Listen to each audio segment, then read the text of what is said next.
शुक्लांबरधरं विष्णुं शशिवर्णं चतुर्भुजं प्रसन्नवदनं ध्यायेत् सर्वविघ्नोपशान्तये। श्रीलक्ष्मीवल्लभारम्भां विकनो मुनिमध्यमाम् अस्मदाचार्यपर्यन्तां వందే గురుపరంపరాం. జీకే డిజిటల్ న్యూస్ ప్రేక్షకులందరికీ శుభోదయం. ఈరోజు కాలగమనం కార్యక్రమంలో కాలగమనాన్ని తెలుసుకుందాం. శ్రీ క్రోధినామ సంవత్సరం, దక్షిణాయనం, హేమంత ఋతువు, మార్గశిర మాసం, కృష్ణపక్షం, గురువారం. తిథి చవితి, ఉదయం 10 గంటల 3 నిమిషాల వరకు. నక్షత్రం ఆశ్లేష నక్షత్రం, రాత్రి 1:59 వరకు. వర్జ్యం మధ్యాహ్నం 2 గంటల 18 నిమిషాల నుండి 3 గంటల 58 నిమిషాల వరకు.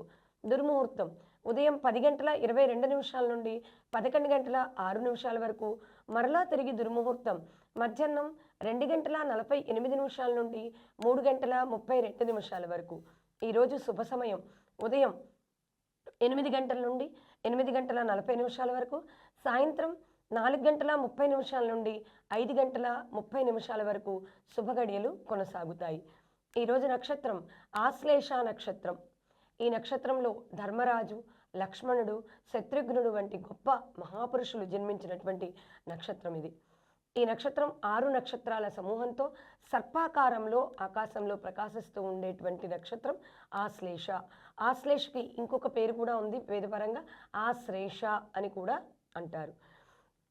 ఇది ప్రయాణంకు అంత మంచి నక్షత్రం కాదు. ఒకవేళ వెళ్ళవలసి వస్తే పూర్వ ఉత్తర దిక్కులకి ప్రయాణం చేయటం శుభాన్ని చేకూరుస్తుంది. ప్రయాణానికి ముందు కూడా క్షీరాన్నాన్ని వండి భగవంతుడికి నివేదన చేసి అది స్వీకరించి, అంటే ఆ క్షీరాన్నాన్ని కనుక తిని వెళ్ళినట్లయితే మనకి శుభం చేకూరుతుంది. ఇక ఈరోజు వీరికి కలిసి వచ్చేటువంటి పక్షి టిట్టిభము, అంటే దీన్ని తీతవు పిట్ట అని కూడా అంటాం.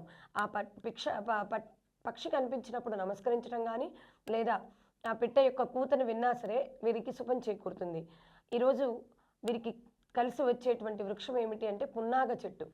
పున్నాగ చెట్టు కనిపిస్తే చక్కగా నీరు పోయడం కానీ లేదా పున్నాగ చెట్టుని ఎక్కడైనా మంచి ప్రదేశాల్లో నాటినా సరే రోడ్డుకి ఇరుపక్కల్లో ఆ చెట్టుని చక్కగా పెంచినట్లయితే వీరికి శుభం చేకూరుతుంది.